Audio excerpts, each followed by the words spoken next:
Assalamualaikum warahmatullahi wabarakatuh. Halo, perkenalkan nama saya Dewi Aminah Lestari dengan NIM 2020 60424 dari IC Mezawa. Kali ini saya akan menjelaskan mengenai model manajemen strategi komprehensif. Berikut penjelasannya.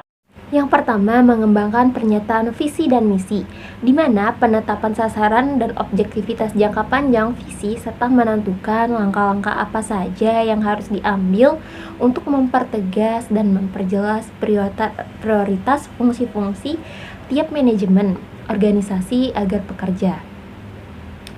Top manajemen dan fungsional perusahaan dapat saling bersinergi dan berkolaborasi untuk mencapai visi sebagai tujuan yang telah ditentukan.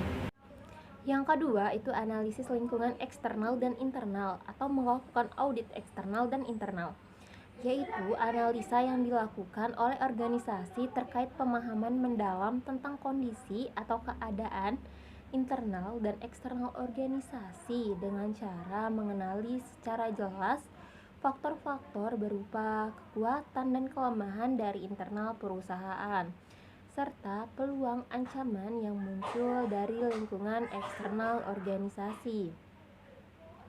Analisa ini bertujuan melihat pengaruh yang akan muncul dari faktor-faktor tersebut terhadap sasaran atau tujuan organisasi dan agar organisasi dapat mempertimbangkan secara tepat kebijakan strategis yang akan digunakan.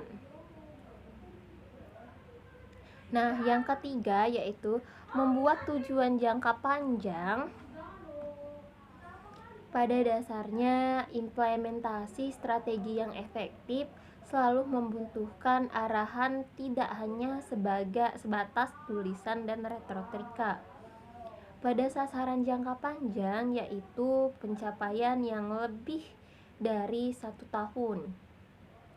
Inilah organisasi menciptakan sinergi, menjelaskan prioritas, memfokuskan koordinasi, dan menyediakan landasan bagi aktivitas perencanaan, pengorganisasian, pemotivasian, serta pengontrolan. Yang keempat itu membuat, mengevaluasi, dan memilih strategi.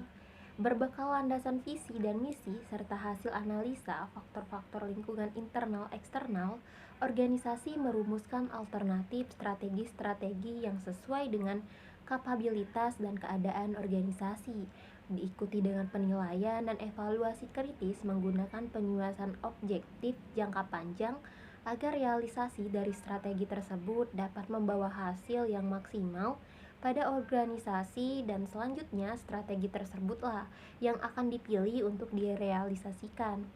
Yang kelima yaitu mengimplementasikan strategi isu manajemen. Sebagaimana yang dijabarkan pada penetapan sasaran jangka panjang, bahwa upaya pencapaian tujuan organisasi merupakan suatu proses berkesinambungan yang memerlukan tahapan spesifik. Di sini, perusahaan merealisasikan dengan bertahap sasaran jangka panjang tersebut dengan menetapkan standar pencapaian dan kebijakan strategi yang telah dipilih bagi setiap tingkat organisasi. Organisasi menegaskan dan menentukan tujuan utamanya dalam nilai kuantitatif yang spesifik disertai pemaparan dan implementasi strategi yang digunakan oleh top manajemen, divisi dan fungsionalnya. 6. Mengimplementasikan strategi isu pemasaran keuangan akuntansi R&D atau Research and Development dan SIM. Ada langkah di mana perwujudan dari implementasi strategi diuraikan dalam langkah-langkah kecil dengan jangka waktu yang lebih pendek untuk diterapkan ke dalam fungsional organisasi, yang mana sifatnya lebih operasional dan mengarah berbagai bidang fungsional dalam perusahaan untuk memperjelas hubungan strategi utama dengan identifikasi rincian yang sifatnya spesifik.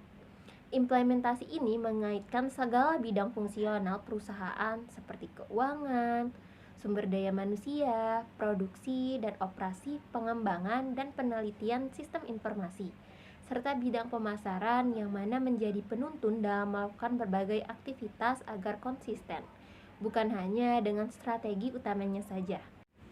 7. Mengukur dan mengevaluasi kinerja.